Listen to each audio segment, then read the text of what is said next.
And we are live getting in here right after the Orange Bowl just wrapped up. I'm Parker Fleming. I have alongside me Quinn McLean, data scientist at SumerSports. Quinn, glad you're here tonight. How are you feeling after this 27-24 dramatic fourth quarter Orange Bowl win for Notre Dame over Penn State? That was an exciting game, and I feel like the narrative been on college football playoff so far has been blowouts, and this has been lived up to the billing, a very close game. I think this game I was expected to see strength on strength, and we saw the inverse of that. Penn State really shut down the Notre Dame rushing attack in the first half, and it came alive in the second half, and then vice versa. The passing attack for Penn State was alive in the first half and kind of went away in the second half. So I think that was a very good game to watch and very fun. Yeah, like how we saw things kind of break open there in the second half. Some really interesting matchups. You mentioned a little bit, kind of as we talk about the narrative of the game, some selection issues there where Notre Dame, very strong rushing team. Penn State kind of bottled that up early. They had to go to the passing game, had a little bit of success. Some of that involved some Penn State defenders just frankly falling down, but they were able to kind of play to their weakness and succeed. Whereas Penn State on the other side of the ball, their passing game was entirely bottled up. They found some success in the run game, but then could not keep that consistent. You look at kind of where they got their points from, 10 of those off turnovers, a couple turnovers in the end zone mitigated by flags in favor of Penn State. So very, very thin margins in this one.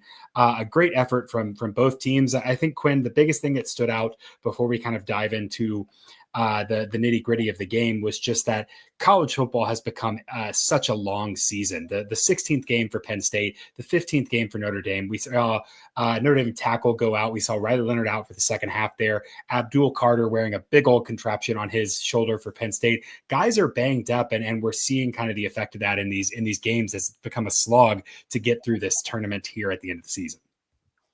Yeah, and like kudos to Abdul Carter. Like they slotted him over on the right side, which is what he hasn't been aligned at the entire season, and like still made havoc on the entire game. But I tend to believe with you or agree with you that I think this will come down to who is healthiest at the end of the season and who can outlast. And I think what we see to similar to other sports where you can get hot at the right time, even if you weren't the best team the entire season, is kind of what we're seeing with this new playoff.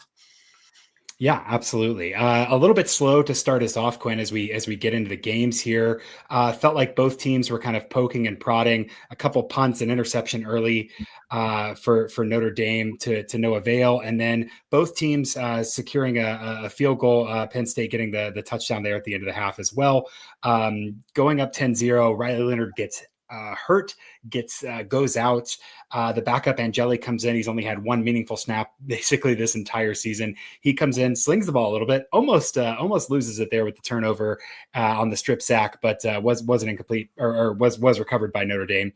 And Notre Dame kind of steals that 3 points there at the end of the half, keeping this game within striking distance and not letting it get away. That seems to me like the theme of the first half. And what was both defensive coordinators being in control early on, both offensive coordinators probing, trying to find success. You saw Penn State with a couple of screens, really was their only offense. Notre Dame, their only offense was finding things outside of the hash and moving or outside the numbers rather, and moving the ball that way. You saw Penn State's inability to kind of twist the knife. I joke all the time that the primal rule of college football is you have to double tap. When you get an opportunity, you've got to take advantage of it. Penn State did not take opportunity here, only going up 10-3 in the first half. Quinn, there were 20 combined points through the first three quarters, and then there were 31 combined points in the fourth quarter alone. So quite the drama there, especially as we get into the fourth quarter and get some back and forth there as things broke up a little bit. Some great drives on both sides of the ball. The way we approached this game, Quinn, was you kind of focused a little more on Notre Dame. I focused a little more on Penn State, just so we kind of have some back and forth there. So kind of open-ended as we talk through this. We're just having a casual conversation here and reacting to, again, a very dramatic, for those of you coming in, just a very dramatic finish to Notre Dame and Penn State there. Quinn, what stood out to you as you were watching Notre Dame in this game, kind of throughout the course of the game or even to where it became decisive? Yeah, I think the interesting thing is when I was looking at some of the data is like the passing attack from Notre Dame is Riley Leonard really likes to attack outside the numbers, get towards the sideline, and they went off the bat into targeting Evans from the get-go. I think he had like 4 or 5 targets in that first quarter and really getting it going. Where Penn State, I feel like, was the inverse of that. They weren't like tipping their hand in terms of what they wanted to do in this game. And Notre Dame went what they're tried and true. I think what's the interesting narrative of this game is that when Leonard goes out, Leonard very rarely does he target the middle of the field, but Angeli like came in and immediately was getting passes to slants over the middle and keeping the ball going. And I think he opened up maybe a deficiency in the Penn State defense in this quick passing attack, setting up the run for the second half. And we saw that immediately when Notre Dame came out to the second half is Riley Leonard went to that quick passing attack, and we saw Jeremiah Love kind of open it up into the rushing attack and ultimately ended into that touchdown as the first half open. So I think that was the first thing that was interesting for me. On the defensive side, I didn't expect the Penn State safeties to outplay the Notre Dame safeties in this game. I didn't really hear a whole lot of Xavier Watts name called in this game, which is kind of a testament to him in the sense that he's been kind of this disruptive playmaker for Notre Dame as they've gone on this run to the college football championship. But the Penn State defenders, the safeties, were absolutely all over the place on this. And I know I'm still in your thunder a little bit and talking about some of the Penn State players, but that was kind of my initial look at it. Like Wheatley being able to drop down. He had 6 tackles in the first half, 1 sack, 1 tackle for loss. I didn't expect them to kind of outplay that a bit. And the other thing I think was interesting from Notre Dame's standpoint, I was super impressed with Penn State's offensive line to limit that Notre Dame pass rush. Knowing that Notre Dame and Al Golden's scheme, they like to blitz heavy and get those linebackers down.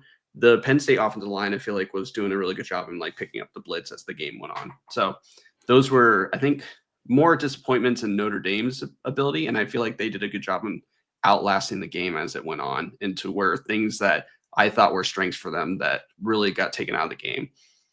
Yeah, there's a certain Rocky Balboa component to this Notre Dame team where they took the hits, they took the best shot, and they didn't stay down. And Rocky always gets up, and Notre Dame got up, and they kept themselves in a position to let Penn State make a fatal mistake, which they did with that Drew Aller pick late, and just kind of move, take advantage there as Penn State couldn't last. Yeah, looking at some of this, just a couple of things you said there. Let's get in that. You said Xavier Watts, didn't hear his name a lot in the beginning of the game. Whose name we didn't hear a lot for Penn State? Tyler Warren. I think those are inextricably related in that he was a non-factor for the first couple of drives. Penn State really had nothing out of their wide receivers, lack of separation, a very, very good pass defense. We knew that was going to be the case.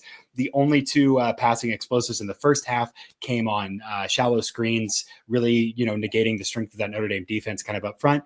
And then a couple leak plays in the second half with some of that play action, one to Warren and then one to the backup as Warren went out, and we're able to drum that up. You start to look at the margins here and you think about the way that Penn State succeeded. Quinn, I want to point to one single play if we can drill in for a second.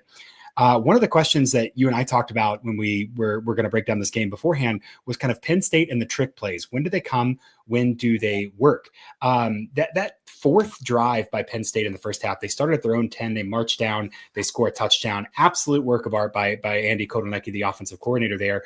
A lot of very fun, kind of different stuff. They put Warren in at the Wildcat, which always kind of irks me a little bit. Like, you're narrowing down the options for the opponent. Like, your offense is going well. Why say, hey, we're going to do limited things? But specifically one play right after a Warren Wildcat gets you an explosive play, they bring in Warren with a true drop back. And I understand the broadcasters told us multiple times he might've been recruited as a quarterback. He played quarterback in high school. He should have got sacked for a big loss and did not get rid of the ball, and has an absolutely Herculean effort to get around the edge, shows a burst of speed I frankly didn't know that he had. I did not know he could access that plane, that dimension there, gets around the corner, turns that into 9 yards. Quinn, if that Herculean effort from Tyler Warren doesn't happen, Penn State is looking at a completely stalled out drive. I think we're talking about Penn State's failed trick plays getting too cute again. And I think that's just emblematic of how close the margins were here for Penn State. I mentioned again, they get a turnover in plus territory. They get a turnover across the 40. Those led to 10 points as well. 3 very, very kind of close margin plays, not to mention that Drew Aller effectively laid an egg and threw 2 interceptions in the end zone that were both wiped out by penalties, got a very favorable pass interference call on an underthrown ball that dramatically changed the outcome of the game as well, or at least the course of the game there. So very, very thin margins for Penn State here. Yeah, I think the interesting thing about the Warren commentary is how they lined him up pre-snap and when they actually like went to him. A lot of times when they would line him at quarterback, I counted 6 times they had him in pre-snap quarterback before motioning him out. But it was when they put him into trip sets is when they really were targeting out of it, and that was more or less the underneath route or I think they caught him on that like 15-yard post route. Those were all out of trip sets. So Penn State did a really good of the diversion of the unbalanced sets. Put 3 guys on this side, we'll run the other way. And then when they did the 3 guys in the trip sets, a lot of times they went to Warren directly. I think that's something where Notre Dame can kind of take a little bit of a tell going into the national championship is that when they did run these unbalanced sets with Riley Leonard and did rush the other way, they were effective in that. And that actually was getting the run game going for them. And so Yeah, there was one specifically there where Notre Dame had 7 defenders on the left side of the ball. Penn State was going to run left, and they ran the jet sweep to the right, and they got it. And you kind of saw that the beginning, that dance, that balance, that chess match, to sound cliche, of okay, we're going to exploit the outside zone. Penn State much better yards per rush outside zone than inside, or outside the tackles than inside the tackles all season. And they go outside, they get it there, and as soon as Notre Dame starts to soften up in the middle, you see them attacking a couple designed Drew Aller runs, which wasn't necessarily something that we'd say is in his bag, and he was able to get some out of there. He finished with 17, not adjusting for sacks, yards total there, but mitigated some of that as well. And can you say enough about Nick Singleton and Allen, the running backs combined for about 166 yards there, 4.3 for Allen, 5.6 for Singleton. Just great efforts there, especially, they failed a bunch at the goal line. They really did not look good when kind of the tempo couldn't happen. They started subbing and things slowed down. Both of those guys in the open field, though, looked very, very good. And it felt like Penn State, with Aller's performance this week, was just not able to seal the deal in key moments, which left them vulnerable again to Notre Dame being able to take advantage late. Yeah, I don't know if it was nerves for Aller. I charted 7 overthrown passes, which is very untypical for him because he usually hits his wide receivers in stride. And someone tweeted out going to the fourth quarter, there was no wide receiver with a target into the game. So it was very one-dimensional offense, throw to Warren or hand the ball off to Singleton or Allen. And so I think that's, if you're Penn State looking into the portal, you need a true pass catcher knowing that Warren's going to the draft and you don't really have a lead wide receiver going into next year. So I expect them to hit the portal hard to find some true pass catchers, although I think they have a pretty stacked tight end room going to next year. The other thing that was kind of, I think, a takeaway for me was Penn State's ability to extend drives on third down. They kind of got themselves into getting Allen and Singleton into these early down EPA plays. But then on third down, I feel like they tried to galaxy brain the decision in terms of what plays they were doing. And that, I think, was an interesting narrative on the game that didn't need to necessarily be that. And yeah, I think you saw that kind of exploded a little bit into the red zone. They went to 2 goal line fades there in the first red zone attempt, and then 3 runs, and then ended up having to kick a field goal on that first drive. Penn State 3 for 11 on third downs. We'll call it 5 for 11 if we're being charitable and saying, hey, you get credit for converting those fourth downs there as well. Notre Dame did not go for it on fourth down once. They were 11 for 17 on third downs. Quinn, the standout number to me there is they faced 17 third downs this game. Not a lot of early down success out of Notre Dame. For the longest time before he broke that one at the end, Jeremiah Love's longest run was 9 yards. There was not the big kind of breaking run. Obviously, he's out there wearing the knee brace. Said he wasn't 100%, but if you saw that hurdle, I think he's a lot closer to 100% than perhaps Notre Dame was letting on with some of the athleticism. But Penn State could not close on those late downs. And that really is just, the drives just stalled. And you saw them kind of experiment with tempo at times. I mean, especially late in the first half, it felt like Penn State was just bullying Notre Dame. They were running the football fast. Notre Dame's defense was on its heels. And then they get in the red zone, they'd substitute, they'd slow down a little bit and just could not finish there. But especially on those late downs, whether that's Aller's decision-making, whether that's the offensive line scheme, the defense was keyed in. I think there's a couple explanations for that, but really, really poor effort from Penn State on late downs this game. Yeah, there was a couple times in that tempo that you called. They like went tempo, and they were gassing the Notre Dame defense, and then they went back to a standard drop back, and Aller gave up one of his first sacks of the game. I think that was in the middle of the fourth quarter. And so I was surprised that they didn't kind of keep the foot on the gas and go forward into that game. If I will, I'm going to change to Notre Yeah. Dame a bit. Like the one thing I think was very interesting is we know that Riley Leonard is a very, you know, he extends drives for Notre Dame in terms of his scrambling ability. The one thing I think is very interesting from their offensive play design is that they don't have any designed rollouts for him. And the one thing from that I keyed on is like knowing that Love was injured in this game and they used him in different drop back depths on the running back scheme. But Williams was the guy that from the wheel routes we saw that explosive play towards later the game. Why don't they roll him out a little bit and get his agile feet to throw these running backs into the slot as almost a artificial run play, if you will? I think that's something from a scheme standpoint, going up against more stout defenses in Texas and Ohio State, which we know has an exemplary secondary that's going to crash on that. They're going to be a little bit more creative in that passing attack moving forward.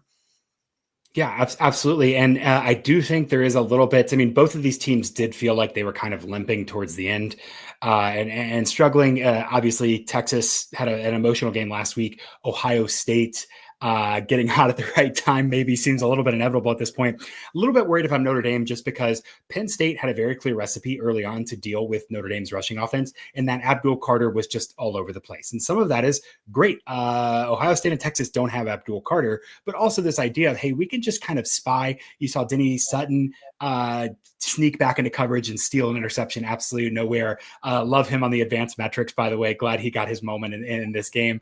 But if I'm Notre Dame, I schemed around that, but I put all that on paper, right? I feel like Notre Dame and Penn State both, but thinking about the future matchup, Notre Dame kind of went into their bag. You saw them come in that first drive out of the half and they went counter. They had been going zone the entire time. They went gap schemes and it just kind of caught Penn State by surprise there. And can they do that again? Will they be able to mix in such a way? We saw such a diversity of scheme from both offensive coordinators after both defensive coordinators were in control early on, and it felt like their athletes were just in better positions. So yeah, I think that's totally a pretty big concern there for Notre Dame, just having this idea of we've put everything we have on film and we are kind of limping to the end. Obviously, injuries to the left tackle make that a lot harder in terms of what you can and can't do as well. Yeah, I was surprised that Notre Dame didn't like use a running back and design to chip Carter at any point in the game. Like they stuck out on a right tackle, but left him on an island to be like, you can deal with him to drop the rusher. I think the other thing that was very surprising from Notre Dame's standpoint is they targeted Kobe King quite a bit, the Penn State linebacker in coverage. And from our advanced metrics, we have a 92nd percentile on our all-in-one coverage metric, which he's an all second team all Big Ten this year in terms of his linebacker play. And so Notre Dame specifically targeting him in wheel routes as the game went on, I think was a very interesting thing, knowing that he's actually played pretty well in coverage on that. So they probably saw something in their scouting or advanced scouting of Penn State that he struggles in those wheel routes and to get off the blocks. And I'm guessing that with the mix of the spies and where he is, that might have caused some confusion with trying to scheme against Riley Leonard, who's a more mobile quarterback. Yeah, absolutely. Quinn, as we're trying to keep this a tight 20 minutes, a couple things that I want to hit just to say them out loud. One, the Jeremiah Love second effort, third effort there at the goal line. That run is a feat of athleticism that is going to make draft boards very interesting for the next 6 months here, 5 months here, as we look forward to that. Penn State with a couple key penalties in the red zone in their favor. But no Notre Dame holds were flagged at all. And Penn State had 5 sacks. Their pressure got home. One of the most key sacks got wiped out by hands to the face that arguably could have also been called an offsetting hold and perhaps should have there. So some line play was really interesting there, just in terms of what they allowed and what they didn't allow overall. Penalties were more or less even. So obviously fans are going to look and say, hey, this call went this way. So that means that, the whole game would have gone differently. Right. Hard to say. Some inconsistency there with how they're playing. I try to treat that in the playoffs more like, what is the style of play? And the style of play was very, very physical. Notre Dame now has played 3 very, very physical games. And I think you can see it as they've had to kind of reach down in the well and get some strength there. Any kind of closing thoughts, last couple of things that you want to hit here before we hop out of here and wake up tomorrow to do it all again with Ohio State and Texas? Yeah, I think the Penn State one that in terms of defensive havoc caused, they did everything that we've seen from them throughout the college football playoffs. They've been able to lock down most mobile quarterbacks and have provided a lot of pressure to Riley Leonard on this. But I think Riley Leonard showing his ability as the game progresses and to be able to scheme around it with quick passes to what you're saying to get out of that mode, I feel like is the narrative of the game that I want to end on. Yeah, absolutely. Absolutely. There's 20 minutes right on the dot. You love to see it. I'm Parker Fleming. That's Quinn McLean, data scientist at SumerSports. This has been SumerSports Live. We will be back tomorrow as soon as the final second ticks off that clock of Ohio State and Texas. Please come join us. Follow us on Twitter. I'm at Stats of War. Quinn is at Quinn's Wisdom. SumerSports is at SumerSports, spelled like it sounds. And we'll see you all tomorrow night.